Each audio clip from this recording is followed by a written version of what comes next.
Gurudeva gave us a third way to move our awareness into our spiritual being. If you want to attain happiness, make others happy. That is a wonderful statement.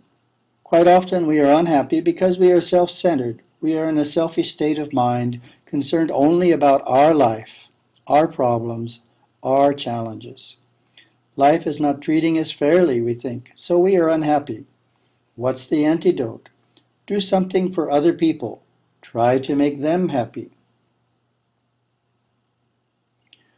Gurudeva made an insightful statement about selfless service.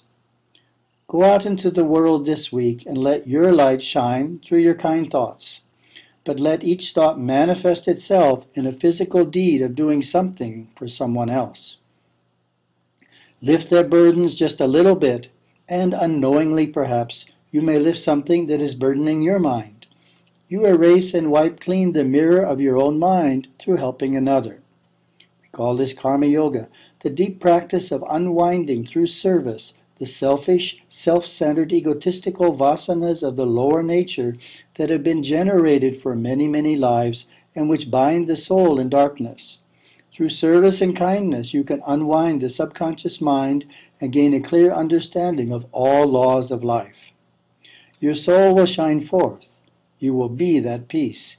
You will radiate that inner happiness and be truly secure simply by practicing being kind in thought, word, and deed. In terms of helping others and being charitable, some individuals are on a tight budget and don't have much extra cash.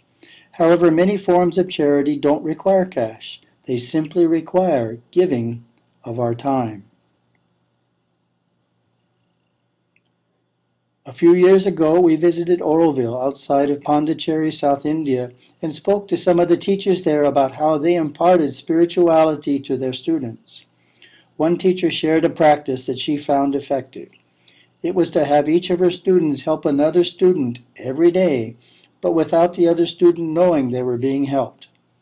This certainly is an excellent example of the idea of attaining happiness through making others happy. In conclusion, Hinduism provides us both with the philosophical knowledge that enduring happiness exists within us, within our soul, and also gives us practical methods whereby we can actually experience that happiness in our lives through understanding the nature of desire, refining our desires, developing a cultured nature, and experiencing inner joy through the spiritual practices of meditation, devotion, and selfless service. And being able to live a happy life based on this knowledge and these practices is definitely an important part of success.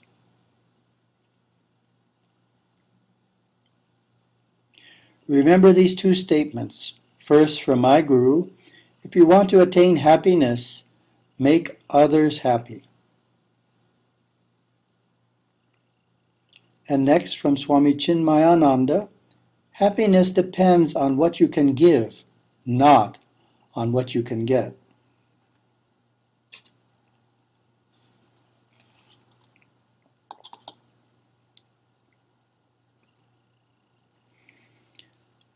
One of the questions asked during the Q&A session at the Lubbock gathering was on the difference between faith and belief. I gave a rather lengthy answer to it based on the material in the following slides. I thought, therefore, it would be useful to add this to this video presentation as well.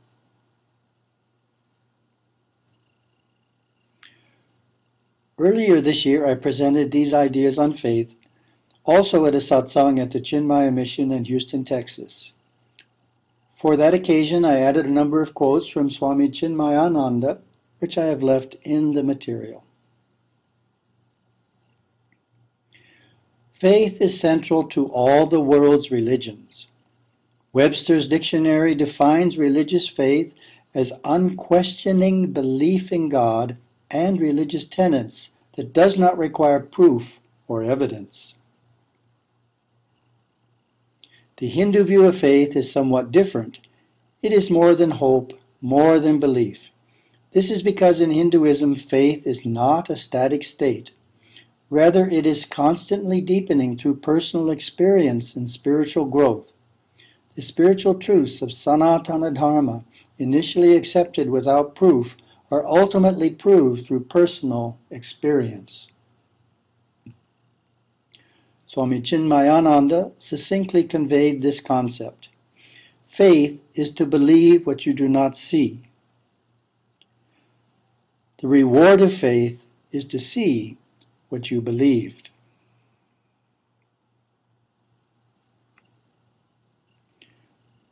My Guru Sivaya Subramuniyaswami presents this deeper aspect of faith by citing an old saying favored by pragmatic intellectuals, seeing is believing, and then states that a more profound adage is believing is seeing.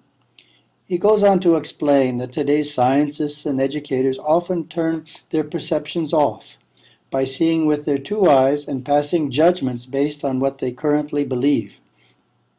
The rishis of the past and the rishis of the now and those yet to come are also seers.